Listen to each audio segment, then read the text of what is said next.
E eu agradeço primeiramente a Deus e a presença de todos vocês aqui em mais um culto, em mais uma quarta-feira. Que Deus possa mais uma vez ser louvado, que Deus possa mais uma vez ser exaltado através desse culto que começa agora e também da vida de cada um de vocês. Eu vou pedir que você feche seus olhos para que juntos possamos fazer uma oração para darmos início a este culto divino, dedicado todo a Deus e também a todos nós. Feche seus olhos, vamos orar. Bondoso Deus e eterno Pai, te agradecemos, Senhor, por mais um dia de vida, te agradecemos por mais uma quarta-feira que chega, te agradecemos por mais uma reunião que se começa neste momento, te agradecemos também pela tua presença, com certeza já se fazia presente e estava nos aguardando para iniciarmos essa reunião. Pedimos que teu Santo Espírito possa conduzir tudo, pedimos que através dele possamos louvar e bendizer o teu santo nome, e pedimos também que o Senhor se faça presente na vida de cada um das pessoas que estão aqui e também das pessoas que amamos. Aceita, Pai, mais uma vez nosso louvor, aceita, Pai, mais uma vez a nossa adoração, aceita, mesmo sendo pecadores, mesmo sendo pessoas falhas, mas tudo isso te entregamos e pedimos por Jesus, nosso único e poderoso Salvador. Amém. Vamos louvar o nome de Deus? Vou pedir para o Felipe colocar um hino para que juntos possamos louvar e bendizer o nome de Deus.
Toda quarta-feira, nosso costume, temos os momentos de fazermos nossos pedidos, de fazermos nossos agradecimentos a Deus, mas aqui nós estamos fazendo de forma diferente. Então, eu queria só relembrá-lo que se você quiser fazer aquele pedido todo especial, aquele agradecimento que não pode deixar de passar, você pode usar o chat, vai lá, digita o seu pedido, faz lá o seu agradecimento. Ao final, o pastor vai orar e eu acredito que ele vai lembrar de todo o seu pedido. Se ele não lembrar, com certeza Deus vai saber de todos. Então, eu vou passar a palavra ao pastor para que ele possa dar seguimento agora e que possa fazer o estudo. Então, não esqueça, o seu pedido, seu agradecimento especial, pode colocar via chat, nós estaremos orando por vocês. Boa noite a todos. Uma grande alegria poder estar novamente com vocês nesse culto. Confesso a vocês que já estou com muita saudade já de poder pregar da igreja, viu? Estava comentando com alguém uma pessoa hoje, que é cômodo fazer de casa, é cômodo, né? Cada um está no seu lar, mas não é o ideal, né? Eu particularmente gosto muito de estar na igreja, gosto de ver as pessoas, ver os irmãos, olho no olho. Isso para mim é muito importante. Mas enquanto isso não é possível, vamos tocando por aqui, né? Lembrando que na quarta-feira nós estamos fazendo uma série de estudos, né? É uma classe bíblica. O foco primário, né, principal desse estudo aqui seriam as pessoas que nós conhecemos, os nossos amigos, né? Irmãos afastados. Essas são as pessoas para o qual esse estudo ele foi preparado. E no estudo de hoje, inclusive eu já preguei ele num domingo uma vez, na igreja, acho que foi do Lilá, alguma outra igreja aí, mas como é uma sequência do nosso estudo aqui, é bom para a gente relembrar algumas coisas, né? Eu vou falar sobre a marca da besta e de leve eu vou tratar um pouco de um grupo muito especial que a Bíblia apresenta, que é o 144 mil, tá? Então, nós vamos estudar sobre esse assunto hoje. E aí acho que, vamos ver se eu tenho condições de compartilhar aqui. Quero compartilhar uma tela com vocês para a gente acompanhar nosso estudo de hoje.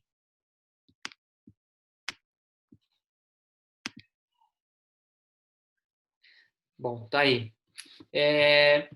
Eu queria só que, assim, a gente vai ler vários textos da Bíblia aqui. Só minha preocupação é que talvez eu não consiga chegar até o final desse estudo de hoje, porque é um conteúdo, eu já até cheguei a comentar na igreja, esse conteúdo ele foi se avolumando, ele se dividiu em 2 estudos, e hoje eu já percebo que mesmo em 2 estudos já está ficando grande, né? Está ficando complicado de fazer num dia só, mas na medida do possível a gente vai compartilhar com vocês aqui o estudo de hoje, tá bom? Bom, nós vamos falar sobre 144 mil. E por que sobre 144 mil? Porque quando a Bíblia fala sobre esse grupo de pessoas, ela traz uma característica ou algo específico sobre eles. Eu gostaria que vocês abrissem aí no capítulo 14. E o interessante é que esse assunto dos 144 mil, ele só é tratado em 2 lugares na Bíblia. No capítulo 14 e no capítulo 7 do mesmo livro do Apocalipse. Os únicos 2 lugares que tratam desse assunto, né, que tratam desse assunto. No capítulo 14 do Apocalipse, no verso 1, o texto diz assim, 14, verso 1. Olhei e eis o Cordeiro em pé sobre o monte Sião, e com ele 144 mil, tendo na fronte escrito o seu nome e o nome do seu pai. Esse detalhe aqui que eu quero chamar a atenção. Esse grupo, 144 mil, tem como característica trazer na fronte o nome de Cristo e o nome de Deus. Agora, algumas perguntas aqui nos fazem pensar a respeito desse grupo. Eu queria que você fosse agora no capítulo 7. Me acompanhe aí. Quero ler os versos 2. Eu coloquei na tela aí, mas eu quero ler os versos 2 e 3. O texto diz assim: Vi sobre o mar. Não. Vi o outro anjo que subia do nascente do sol, tendo o selo do Deus vivo, e clamou em grande voz aos 4 anjos, aqueles aos quais fora dado fazer dano à terra e ao mar, dizendo: Não danifiqueis nem a terra, nem o mar, nem as árvores, até selarmos na fronte os servos do nosso Deus. Uma coisa que me chama a atenção, quando a Bíblia descreve o selo de Deus, ou a marca de Deus, o único lugar que é colocado o selo de Deus é na testa. O único lugar. Quando nós vamos agora para um outro selo, para uma outra marca, nós vamos perceber que é colocado em mais de um lugar. Mas eu queria responder algumas perguntas desse estudo de hoje aqui. Espera só um pouquinho aqui. Deixa eu só fazer um negócio aqui, senão vai me atrapalhar aqui. A tela aqui me... Eu quero responder essas perguntas aqui, ó. Por que serão selados? E que selo receberão?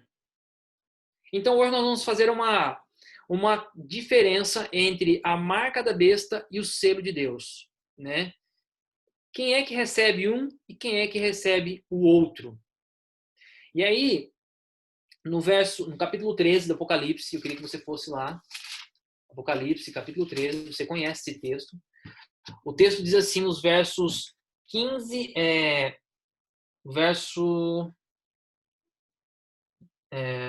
deixa eu ver aqui o negócio aqui. Verso 16 ao 18. O texto diz assim, ó. O texto diz assim, ó, me acompanhe aí. A todos os pequenos e os grandes, ricos e pobres, livres e escravos, faz que seja dada certa marca sobre a mão direita ou sobre a fronte, para que ninguém possa comprar ou vender, senão aquele que tem a marca ou o nome da besta, ou o número do seu nome. Aqui está a sabedoria. Aquele que tem entendimento, calcule o número da besta, pois é o número de um homem. Ora, esse número é 666. Bom, o texto aqui, ele coloca que aqueles que recebem a marca da besta, eles têm a possibilidade de receber essa marca em dois lugares. Ou na mão ou na fronte. Vejam, não é possível receber nos dois lugares ao mesmo tempo. Ou é em um lugar ou é em outro. Uma outra coisa que a gente percebe, que isso aqui só acontece com o selo da besta, com a marca da besta. Você não vê isso com o selo de Deus. Quando o Apocalipse 7 e 14 fala sobre os 144 mil, é específico em dizer que esse grupo só recebe na fronte. Ora, por que os que recebem a marca da besta têm a possibilidade de receber em dois lugares? Eu vou falar um pouquinho disso mais para frente. Mas ao longo da história cristã, muitos têm cogitado sobre a marca da besta. E, inclusive, até hoje, esses dias mesmo eu estava vendo aqui na internet, um desses pastores aí iam fazer uma live, fazer uma pregação sobre a marca da besta. E eu fui, por curiosidade, pesquisar lá o que seria o conteúdo dessa pregação. E, queridos, justamente o que eu vou falar aqui é o que ele ia ensinar lá. Na verdade, assim, de maneira errada, né?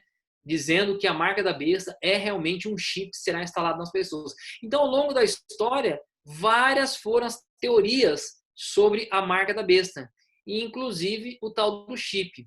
Mas talvez delas, inclusive eu cheguei a falar isso num estudo que eu fiz na igreja, a maior aberração é a questão do código de barras. Há mais ou menos uns 30 anos, quando eu estava entrando para a igreja, eu ouvi alguém pregando, dizendo que nós não deveríamos fazer uso ou consumir nada que houvesse o código de barra. Porque se você observar no código de barra, qualquer código de barra que você pegar, você vai observar que existem 3 espaços.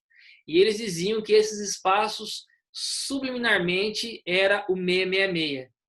Agora, queridos, olha que absurdo. Como é que você hoje compra alguma coisa sem código de barra? Não existe. Tudo que você compra tem código de barra. Não tem como você sobreviver sem isso. Mas alguém disse que era o código de barra. Outros diziam que era chip. Mas a gente sabe que, na verdade, não é isso, né? Inclusive, eu quero colocar, algum tempo atrás, dessa senhora aqui, que, por incrível que pareça, foi presidente do Brasil, ela chegou a mencionar a produção de um documento com chip. E a partir dessa declaração dela, muitos acharam que isso já era a marca da besta. Eu só colocar aqui para vocês. Essa é a nossa semana, né, meninas? E da cidadã também. Qual é o intuito? É transformar qualquer documento num só, um registro só. E aí, você terá um chip. Eu estou falando o seguinte, ainda não está elaborado, isso está em discussão. Aí teria um chip, e esse chip poderia, tá? Se você fosse tirar uma carteira de motorista, você teria as informações centralizadas e armazenadas. Tá? E a gente está discutindo a possibilidade disso ser feito pela Justiça Eleitoral. É essa a discussão. Bom, nesse contexto aí dessa senhora, quando ela declarou sobre essa nova identidade que teria um chip, eu me lembro que vários irmãos disseram assim, eu não vou usar essa identidade, só porque tinha a expressão chip. Queridos, a Bíblia nos fala sobre esses símbolos, né? E a gente tem que entender que isso não é algo literal. E quando a Bíblia fala sobre a marca da besta, o que seria realmente a marca da besta? Agora, vamos pensar aqui no grupo de 144 mil, porque ele aqui que está envolvido na questão do selo. Esse grupo, ele é literal ou ele é simbólico? No capítulo 7 aí do Apocalipse, no verso 4, me acompanhe aí. Apocalipse capítulo 7, verso 4. O texto bíblico diz assim, ó. Então ouvi o número dos que foram selados, que era 144 mil, de todas as tribos dos filhos de Israel. É importante você prestar atenção. O texto fala aqui que eles são de todas as tribos dos filhos de Israel. Esse pensamento é muito importante. Todas as tribos dos filhos de Israel. Agora, olha o que diz no capítulo 14, verso 4. Capítulo 14, verso 4. O texto diz assim, ó. São esses os que não se macularam com mulheres, porque são castos. São eles os seguidores do Cordeiro por onde quer que vá. São os que foram redimidos dentre os homens, primícias para Deus e para o Cordeiro. Bom, o texto aqui fala que esse grupo, eles vieram das tribos de Israel e eles não se contaminaram com mulheres. Queridos, se esse grupo realmente é literal, como muitos dizem, inclusive existe uma religião por aí que diz que eles são literal, é um grupo literal, então eles deveriam ser judeus, porque vieram das 12 tribos, todos são homens e virgens. Logo, todos nós, ou a maioria de nós aqui, não estaremos nesse grupo. Por quê? Porque tem que ser judeu, homem e livre. Se tiver algum judeu aqui nesse grupo, parabéns para você. Mas precisa ser virgem. Senão não tem condições. Então, queridos, assim, é impossível você colocar... Porque se eu aplico os 144 mil como sendo literal, eu tenho que aplicar todo o capítulo como sendo literal. E eu não posso fazer isso. Porque o capítulo ele é simbólico. Tá? Agora, olha que interessante. Por que 12 tribos de Israel? As tribos têm a ver com caráter. As pessoas que fizerem parte dos 144 mil deverão ter o seu caráter baseado no caráter dessas tribos. E algumas são bons caráteres, outros não. E aí eu quero fazer algumas, só para vocês entenderem aqui, eu quero dar alguns exemplos. Por exemplo, as tribos nós sabemos que elas fazem referência aos filhos de Jacó.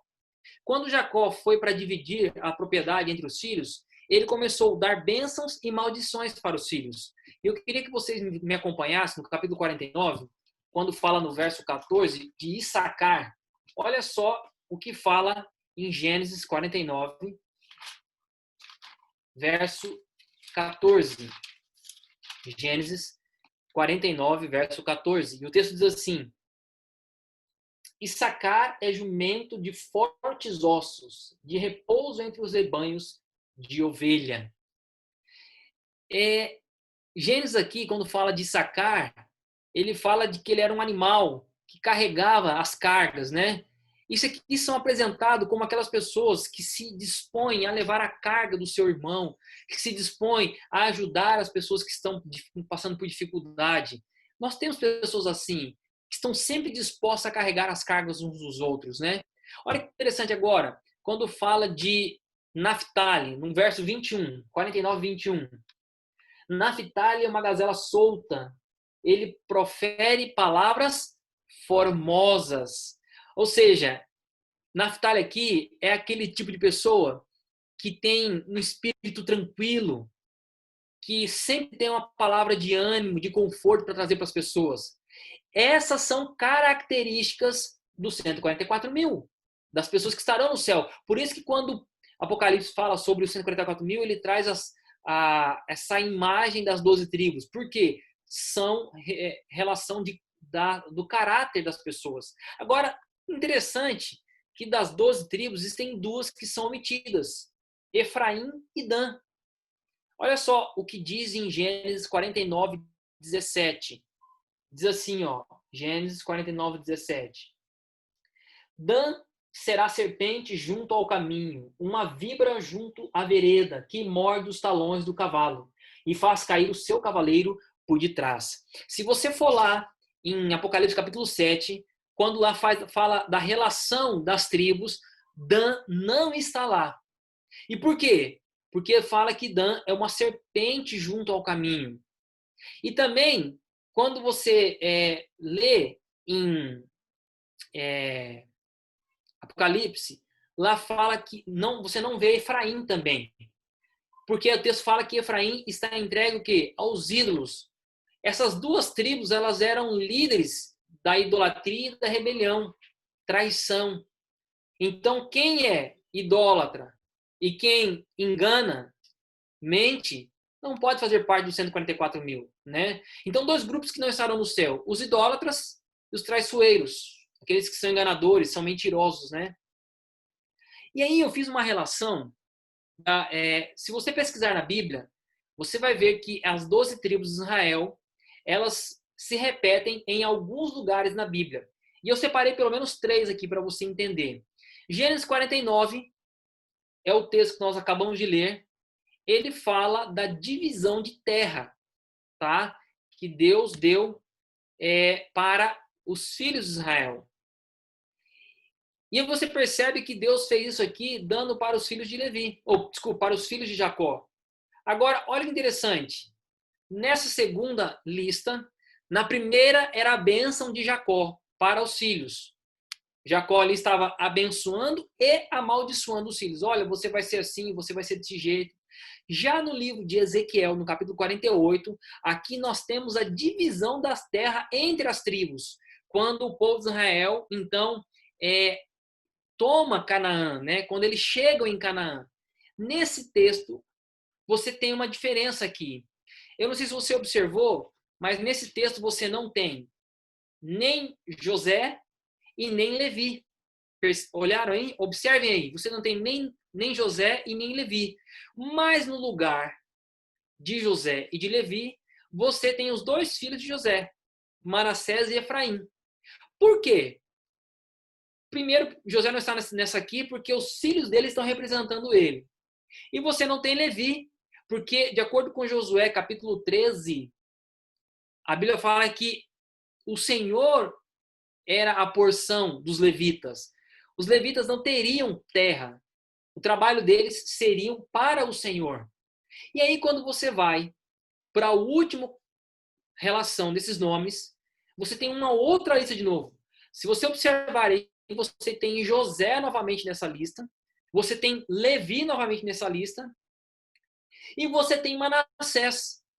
Mas você não tem Efraim e não tem Dan. Observaram aí? Por quê? Porque essa lista de Apocalipse, capítulo 7, quando fala dos descendentes ali, ou dos 144 mil, não podem ter características defeituosas em seu caráter, como pessoas mentirosas, idólatras, traiçoeiros. Então, quando o Apocalipse faz referência às tribos, ele está fazendo referência ao caráter das pessoas que estarão no céu. Eu quero ler esse texto aqui do livro Patriarcas e Profetas. Olha o que Ellen White diz. Disse Jacó, falando em relação a Efraim e Manassés, os teus filhos que nascerem na terra do Egito são meus. Efraim e Manassés serão meus, como Rúben e Simeão. Deviam ser adotados como seus e tornar-se cabeças de tribos distintas.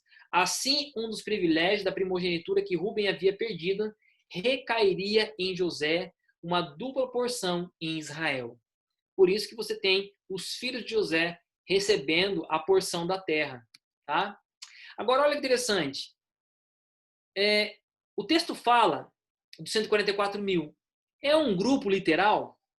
Quem é esse grupo? O que eles estão vestidos? Abra sua Bíblia aí, em Apocalipse capítulo 7, verso 9. Apocalipse, capítulo 7, verso 9. Se travarem aí, se travar algum momento aí, vocês me avisam, tá? Apocalipse, capítulo 7, verso 9. O texto diz assim: depois dessas coisas vi, e eis grande multidão que ninguém podia enumerar, de todas as nações, tribos, povos e línguas, em pé diante do trono e diante do Cordeiro, vestidos de vestiduras brancas, com palmas nas mãos. Algumas coisas me chamam a atenção. O texto começa dizendo assim: depois destas coisas vi. Depois de que coisas? Depois que ele viu os 144 mil sendo selado. O texto do capítulo 7 de Apocalipse faz referência ao mesmo grupo e fala que esse grupo era, e ele fala assim: eis que eu vi uma grande multidão que ninguém podia o quê? Enumerar. Queridos, o grupo de 144 mil não é um grupo literal. Eu já vi pessoas, inclusive eu em algum momento já pensei assim também. Eu achava que aqui, o capítulo 7, estavam falando de dois grupos, dos 144 mil e da grande multidão. Mas, queridos, o texto aqui do capítulo 7 está falando do mesmo grupo. O texto continua da onde ele parou. Ele fala: depois dessas coisas vi, eis que era uma grande multidão. É o mesmo grupo. E uma outra característica desse grupo aqui fala que eles estavam vestidos com vestiduras brancas. Por que vestiduras brancas? Queridos, as pessoas que fizerem parte dos 144 mil precisam depositar a sua confiança na justiça de Cristo. Ninguém estará no céu fiado na sua própria justiça. Ninguém estará no céu pelos seus próprios méritos. Agora, uma outra coisa interessante. Volta lá no capítulo 14, no verso 4. Nós já lemos esse texto, mas agora tem uma característica aqui. E aqui eu quero trazer uma impressão minha, tá? Essa é a conclusão que eu cheguei. Talvez se alguém chegar em uma outra conclusão, eu respeito. No capítulo 14, verso 4, o texto diz assim: são estes os que não se macularam com mulheres, porque são castos. São eles os seguidores do Cordeiro, por onde quer que vá. São os que foram redimidos dentre os homens, primícias para Deus e para o Cordeiro. O texto aqui fala que os 144 mil são as primícias. Primícias na Bíblia é aquele que é o melhor. Todas as vezes que o povo fazia uma plantação, eles separavam as primícias para Deus, os primeiros, os melhores frutos, os primeiros do rebanho, os melhores do rebanho para Deus. Então, primícias na Bíblia tem a ver com os primeiros, né? Os melhores, os primeiros. Agora, o texto fala que no livro do Apocalipse, os 144 mil são as primícias. Mas aí eu tenho um problema.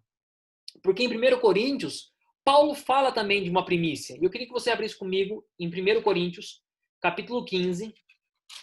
1 Coríntios, capítulo 15. Quero ler dois versos, o verso 20 e o verso 23. 1 Coríntios 20, 15, versos 20 e 23. E o texto diz assim: mas de fato, Cristo ressuscitou dentre os mortos, sendo ele as primícias dos que dormem. Verso 23. Cada um, porém, por sua própria ordem. Cristo, as primícias, depois os que são de Cristo na sua vinda. Olha, queridos, o texto aqui é muito claro, que diz que Cristo é a primícia dos que dormem. Agora, quando a gente olha para esse texto, o texto quer dizer que Cristo, dos que morreram, ele é o primeiro. E dentre os que ressuscitaram, ele é o primeiro. Mas, ora, outros morreram antes dele. E outros ressuscitaram antes dele também. Você tem o próprio Moisés, que ressuscitou antes dele. E outros que são mencionados na Bíblia, que ressuscitaram antes dele. Agora, por que Paulo fala que Cristo é a primícia dos que dormem? Porque daqueles que morreram e ressuscitaram, Cristo é o melhor. É aquele que é soberano sobre todos. Mas a Bíblia fala que ele é a primícia dos que dormem. Isto é, Cristo devia... eu queria que vocês lessem comigo um texto, Atos capítulo 26, falando ainda das primícias, Atos capítulo 26, verso 23. Olha o que diz esse texto aqui, ó. Atos 26, verso 23, confirmando aquilo que eu estava dizendo para você. O texto diz assim, ó, Atos 26, verso 23. Isto é, que o Cristo devia padecer, sendo o primeiro da ressurreição dos mortos, anunciaria a luz ao povo e aos gentios. Ora, como que Cristo poderia ser o primeiro da ressurreição, se outros haviam ressuscitado antes dele? Como eu disse, entre os que ressuscitaram, ele foi o melhor. Jesus, ele representa a primícia dos que dormem, dos que morreram. Mas ele não ressuscitou sozinho. Olha só o que diz aqui, ó, em Mateus capítulo 27. Vai lá em Mateus 27.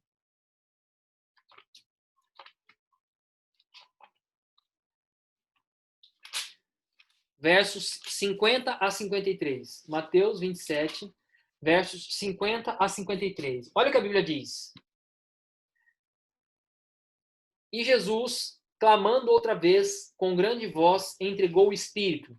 E eis que o véu do santuário se rasgou em duas partes, de alto a baixo. Tremeu a terra, fenderam-se as rochas, abriram-se os sepulcros, e muitos corpos de santos que dormiam ressuscitaram. E saindo dos sepulcros depois da ressurreição de Jesus, entraram na cidade santa e apareceram a muitos. Queridos, com a ressurreição de Cristo, um grupo de pessoas também ressuscitou. A primícia dos mortos, os que morreram, já está no céu. A seara dos justos, das primícias, já está no céu, né? A seara dos mortos ainda está na sepultura, aguardando a vinda de Cristo, mas as primícias dos mortos já está no céu. Porque o texto fala que Cristo é a primícia dos que dormem. E na ressurreição de Cristo, alguns ressuscitaram junto com ele. Então, 144 mil, de acordo com Apocalipse capítulo 14, são descritos como as primícias. Se Cristo é a primícia dos que dormem, obviamente nós não podemos dizer que o 144 mil é a primícia dos que dormem. Logo, na minha conclusão, é que farão parte dos 144 mil os vivos. Será que Ellen White fala alguma coisa sobre isso? Olha o que Ellen White diz. Logo ouvimos a voz de Deus, semelhante a muitas águas, a qual nos anunciou o dia e a hora da vinda de Jesus. Os santos vivos, em número de 144 mil, reconheceram e entenderam a voz, ao passo que os ímpios julgaram fosse um trovão ou terremoto. Queridos, nas minhas leituras, nos meus estudos, e baseado em profecia, eu chego à conclusão de que os 144 mil é um grupo especial. Nós teremos um outro grupo, que são os que morreram em Cristo. Mas esse grupo aqui serão os que estarão vivos mediante a vinda de Cristo para recebê-lo nas nuvens do céu. Então, se eu e você estivermos vivos, nós faremos parte desse grupo aqui. Pelo menos essa é a minha leitura que eu consigo fazer desse estudo. Vestes brancas, a última geração deposita sua esperança na vida e nos méritos do sangue derramado pelo Divino Redentor, fazendo dele a sua fonte de justiça.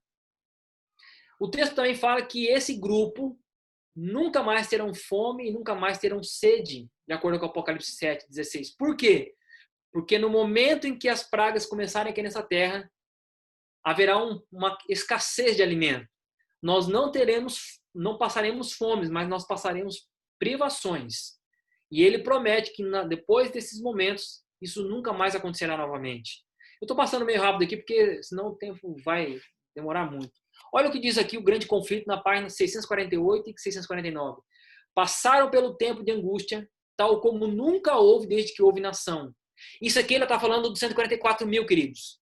Desde que houve nação. Suportaram a aflição do tempo da angústia de Jacó. Permaneceram sem intercessor durante o derramamento final do juízo de Deus. Por que que esse grupo, 144 mil, eles são especiais? Porque eles passarão por uma experiência que nenhum outro grupo passará. Eles passarão por momentos que nenhum outro grupo passará. Por isso que eles são separados por Deus. São somente 144 mil literal? Não. Mas é um grupo especial. Quem são os 144 mil? Agora nós podemos especular fundamentado, sim, baseado em alguns textos, né? Olha só o que diz aqui, Mensagens Escolhidas, volume 1. Não é só vontade que eles se metam em discussões acerca de questões que não ajudam espiritualmente, tais como: que pessoas vão constituir os 144 mil? Isto, aqueles que forem os eleitos de Deus hão de, sem dúvida, saber em breve. Não nos cabe aqui bater o martelo, dizer que aquele ou esse farão parte dos 144 mil. Podemos conjecturar, mas uma coisa é certa, Ellen White diz que, sem dúvida, muito em breve, eu e você saberemos quem é esse grupo, se nós faremos parte dele. Bom, como eu disse para você, esse grupo passará por privações, porque de acordo com o Apocalipse 16, no momento que a porta da graça estiver fechada, algumas coisas acontecerão aqui na terra. Os rios, as fontes se secarão, se tornarão em sangue, mas a nossa água e o nosso pão serão certos, querido. Deus não nos desamparará. Deus estará conosco. Hoje eu quis mostrar para você que Deus tem um grupo de pessoas que ele vai selar. E esse selo tem a ver não com um chip, mas com um sinal de obediência. Que sinal é esse? Esse é o tema do nosso próximo estudo. Nós continuaremos esse estudo na nossa próxima quarta-feira para entendermos um pouco melhor sobre os 144 mil e a marca da besta. O que é a marca da besta realmente? Então nós iremos continuar no nosso próximo estudo de quarta-feira que vem. Convide seus amigos, seus vizinhos para estar conosco aqui, para que eles possam também compartilhar desse estudo. Eu olhei aqui, não tem nenhum pedido, né? Não tem especificamente por alguém. Se você depois estiver aí, logo depois que nós cantarmos, a gente ora por eles, tá bom? Nós teremos agora, nesse momento, o nosso louvor a Deus. Tem agradecimentos no chat.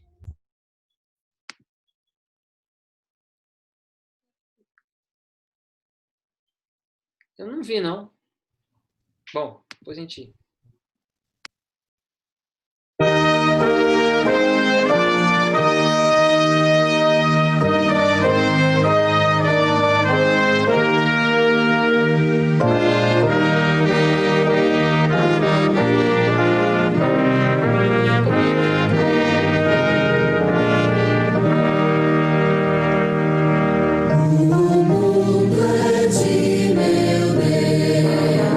Senhor.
Amém. Quero ler aqui, tem alguns... A irmã Eleni quer agradecer. Talvez, não sei se nós temos mais aqui, mas ela agradece pela presença da amiga dela, a Aldete, está presente aqui. Aldete, Deus abençoe muito você, viu? Obrigado por você estar conosco aqui no nosso estudo. A Cibele também ora, pede oração pela tia dela, que está hospitalizada. Ela teve um infarto, o nome dela é Mercedes. Vamos orar também pela Mercedes, tá?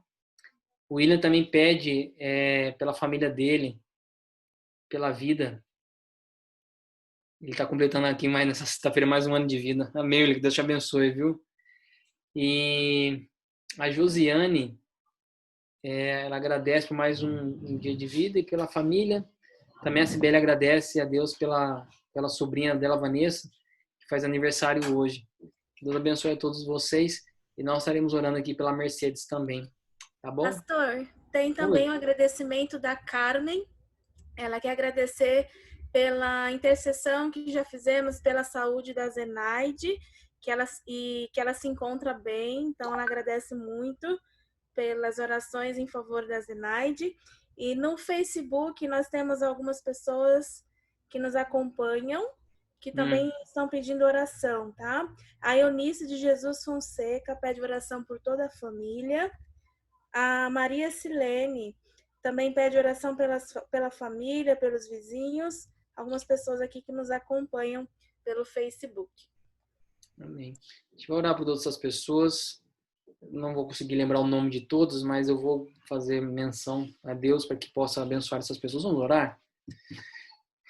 Querido Deus, Pai, independente se nós estaremos vivos para fazer parte desse grupo, ou se participaremos da grande multidão daqueles que descansam no Senhor, eu quero pedir ao Senhor que nos ajude a verdadeiramente estarmos nos preparando para nos encontrarmos contigo.